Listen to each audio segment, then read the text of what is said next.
and welcome to the first ever Windy Wednesday. Today we're having a Halloween party and we're just so excited to get to celebrate with you. But first, wanted to ask for the team to give a couple words of wisdom to all of the Halloweeners out there.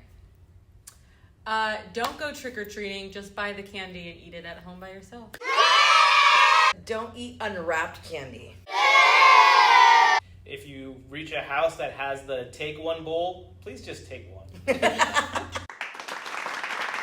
That being said, we have a fun little story to tell you, and we don't know what that story is yet.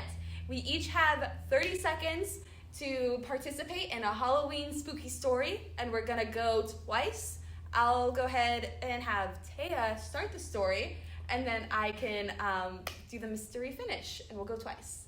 Ready? Okay, so on one Halloween night, it was dark, the wind was blowing, it was spooky, and two kids were walking down a street that didn't have a whole lot of street lights, but it had a lot of porch lights on, and they were wondering why there weren't a lot of other kids walking down that street, but they were still brave enough to test it out, see what they could find, see if they could get any good candy. Go. And so the two kids went to Walmart to buy buckets for their trick-or-treating. So then the two boys got lost in Walmart.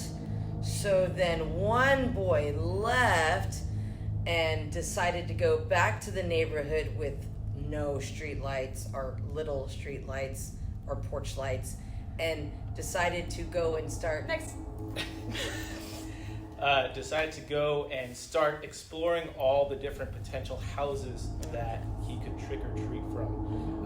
Now, as he walked down, he noticed that a lot of the street lights were out, but there was one house that had a street light in front of it, and it was flickering, at kind of an odd pattern. And so he thought, this is kind of weird. I think I should go check this house out. It looks pretty fun. Ooh, and it did look fun. So up he went, and when he went to go knock on the door to do the whole trick-or-treating spiel, the door just kind of opened. And he went, oh, okay, I guess they want me to go inside. So in he marches. The typical move they tell you not to do in every horror movie, fell for it right off the bat. So in he marches, and he turns around the corner into the kitchen, and he sees his grandpa standing there, carving a pumpkin with the biggest butcher knife he's seen. And at the same time, he hears that front door slam shut. And he hears a voice from upstairs yelling, "Is my pumpkin ready?" But it's not his grandma's voice. And his grandpa didn't even react at all to it. So then he went upstairs past his grandpa holding the butcher knife to see what this voice was. And it was in fact his friend from Walmart with blood dripping down the side of his temple. And he said, "What in the world? How did you get here? How did you find me?" And so the friend just turned to him with this blood dripping down his temple, and he said, "I Don't remember how I got here. Where are we? How did you find me?"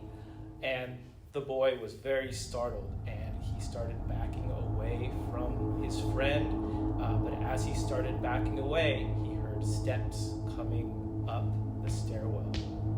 And he very slowly turned around, and over his shoulder he saw a shadow who just happened to be his grandfather with the butcher knife had found him.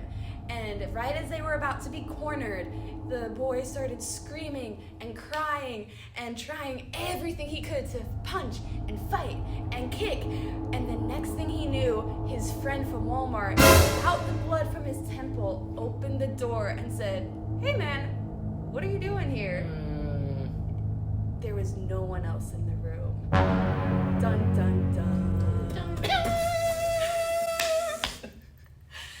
And that, guys, was our scary Halloween story. I It's don't go to Walmart. Don't at go night. to Walmart Yeah. at night or down scary streets. And Yep. if you see Grandpa with a butcher knife, Run out the house, Get not on further in the house. no. Don't go Yep. into anyone's house for Halloween. Also Always that. good. The only voice from upstairs you should be listening to is God. And that's a wrap.